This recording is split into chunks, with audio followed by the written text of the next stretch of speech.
All right, everybody. Good Monday morning. I hope you are having a Wait a minute. We got to fix this. I can't do with this.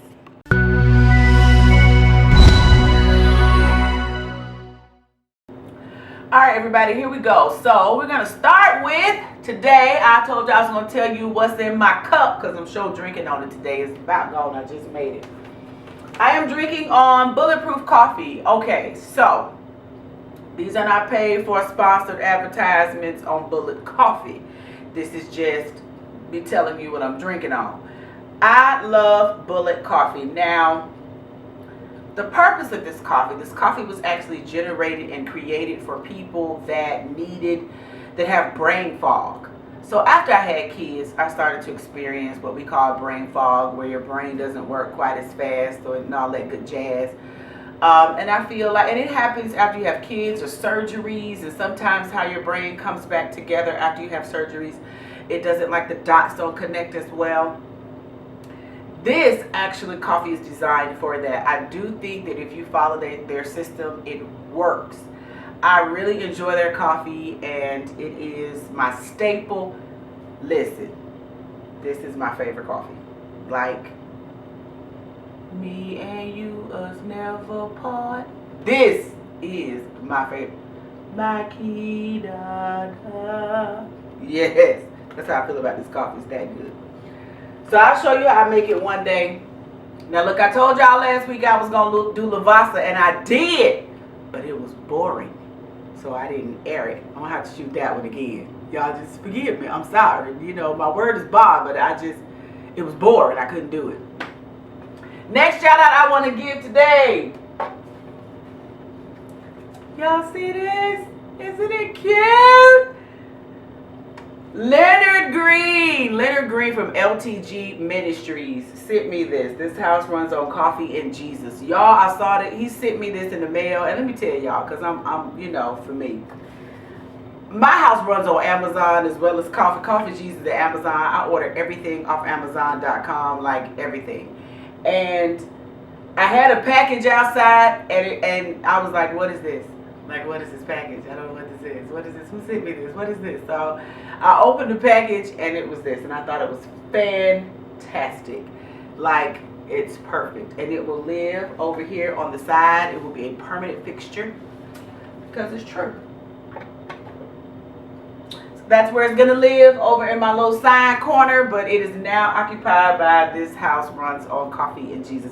So thank you, Leonard. I appreciate that. LTG Ministries, they're doing a fantastic job. Y'all, look them up. Look up L. Tobias Green on Facebook. Y'all, make a contribution and a donation to LTG Ministries. They take water to Flint, Michigan. They still don't have drinkable water. I looked. I researched it. The water has not been declared drinkable, and he is continuing the work while the world has moved on. He is still working to provide individuals with drinkable water. So support him if you can. All right, guys, and no amount too small. Let me say that, because sometimes we think support means $500, and sometimes it means $100 or $20 or $10 or whatever it is that you're able to offer. We're grateful for it all. All right. That said, today I want to bring us back to center. I want to, and y'all, I'm going to have to get this last cup because I really made this cup really good. Y'all know I love my coffee, so I had to get that last sip. Okay, now, today I want to bring us back to center. I want us to, and what that means is we have spent the last 8 months talking about a variety of different topics, and all in the hopes of helping you to live a happier, healthier life. So we've talked about dream chasing, and last week we talked about choices, which is really the root of it all.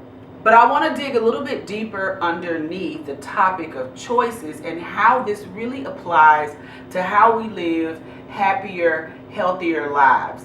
Now, here's why it's important. There's just so much I want to say. Here's why it's important.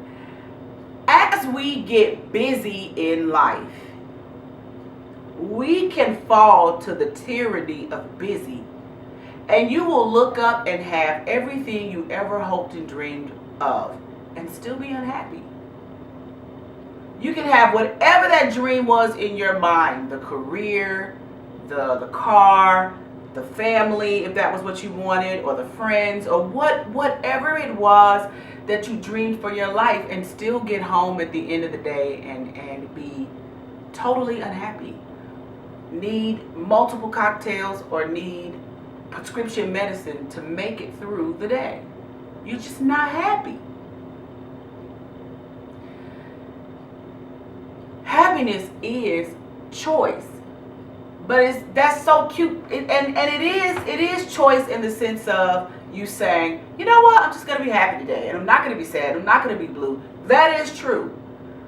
But another side to the same coin of happiness is choice. Is in the choice of habit. You have to be in the habit of making choices that make you happy. As African Americans, a lot of times we are in the habit of making the tough choice. As mothers, sometimes we are in the habit, and this spans outside of any community, ethnic community.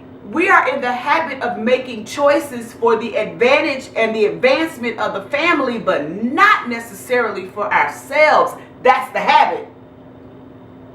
As the man of the house, I don't know exactly what your habit is, but what is your habit? What is the habit that as a man, you may be in the habit of being a provider.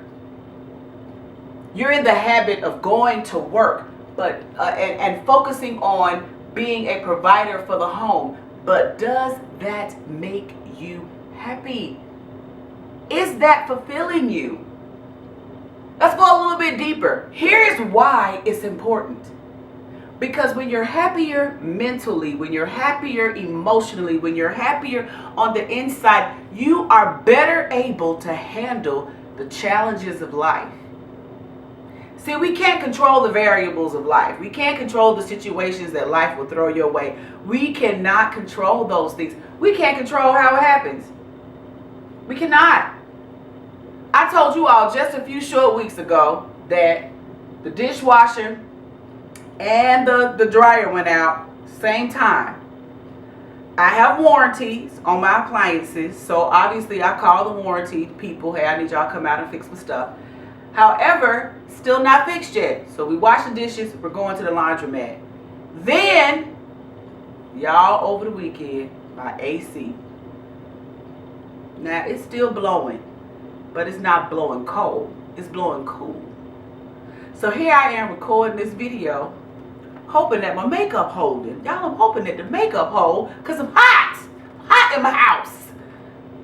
How you deal with that, because you have to think about, okay, wait a minute, these are 3 different appliances, major appliances that make life easy, and I'm having to negotiate and navigate all the remaining circumstances of life around my failing appliances. Like, what in the world is happening? And these are new appliances, I would have you know.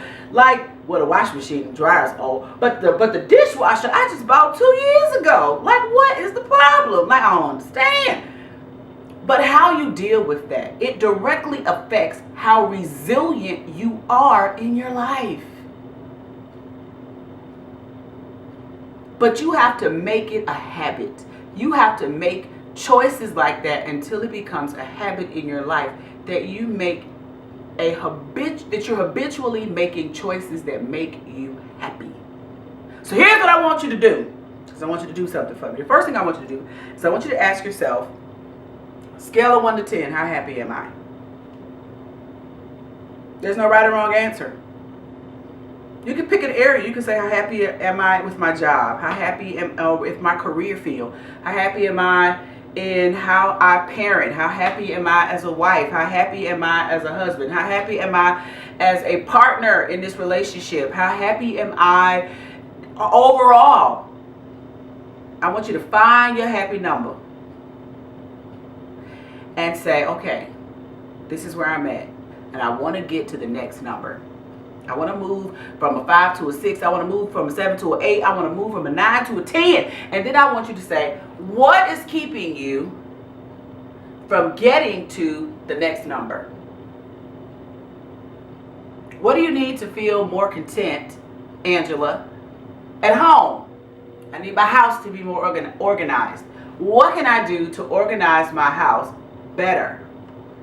Something that helps me feel happy is when I come in at the end of the day and the den and the kitchen and the breakfast area is clean. So I looked around because I kind of stand in that area. I want those areas to be clean. What can I do to make those areas? It does something to me to be able to walk downstairs and everything's clean and the windows and the blinds are open and I sit down with my cup of coffee and my house feels together. It helps me feel together. I work from home. I'm a telecommute employee. So maybe if my office, see what happened was, it was just several things and all of the stuff happened and I put all the stuff everywhere and then the desk is just, I don't know why the desk look like it looks. It just does. It just looks crazy. It does. I would feel better if my office was clean. Like really, really clean from top to bottom. Maybe that would be the solution. Whatever. However, that would move me when I'm working. It would help me feel more productive and clear in thought and thinking. That would move me from a 5 to a 6. Okay? So I want you to do that. I want you to think about a particular area in your mind and say, what can I do to fix it? Because a lot of times we have issues in our life that decrease our happiness. Hear me now, because it's, oh, y'all hear me. But the reason it remains broken is because we don't take the time to focus on it, to fix it, to find a solution. We don't stop and say, how do I solve for this variable? How do I solve for X? How do I fix this? We don't do that. What we do is say, this is a problem. My office is junky, and I'm just going to accept that my office is junky. Instead of saying, why is my office junky? Okay, it's junky because we've taken junk from other places and put it on top of my desk. Or it's junky because me and the kids do homework on the office desk and I have their study books, my study books, all the books are on the office desk. And so when it's time to work, there's no place to concentrate because I got all of the activities of our life on one small desk, which is really not so small because it's an L desk. But we're just going to say it's small for the sake of the camera. Okay? How can I fix that? I haven't stopped to really look at the problem to find a solution. I have let the busyness of life, back to our early point, drive how I experience my day-to-day work. Don't do that. Don't allow the busyness of life to cause you to not experience the fullness and joy of life when you have all the pieces. Okay? Okay. So what's the next thing I want you to do? Okay, so I said I want you to find your happiness place. Where's my area of opportunity? What's my number? Where's my area of opportunity? I want you to find a solution, and then I want you to plan. I want you to put it on the calendar how and when you're going to actually fix it and attack the issue and solve it. That's your goal for this week. All right? Y'all let me know how it works out. I want you to do it. I want you to plan when you're going to solve it, because a lot of times we'll come up with a solution, but we won't make time to actually fix it. We'll have a solution, but we won't make time to fix the solution. We won't make time to implement the solution is what I'm saying. I want you to make time for how you implement the solution. Okay? Can you do that for me? Do that for me on this week. All right, guys. That's it for this week. That's enough. We're going to talk some more about happiness and what we need in our life to be happiness. I want us to come back. We've been talking about a lot of different things over the week, and we've hit a lot of different outliers that affect our happiness, but I wanted to bring us back to our center focus and get zeroed in and targeted back in on why we have these weekly conversations. And the goal of these weekly conversations is to improve your life and to help you create a life that you love, enjoy, that's healthier. That's my mission, is for us to have a life that we love and enjoy. I truly believe, I tell y'all all the time, Jesus came so we would have life and have it more abundantly. If you're not enjoying your life, then what are you doing? So let's focus on doing on enjoying our life and doing what matters. All right, guys, I love y'all. I want y'all to have a fantastic day, fantastic week. Take the day, take the week. Let's get after it. Get you a cup of coffee and get going. Have a fantastic day. I am taking the day, taking the day. I am taking the day.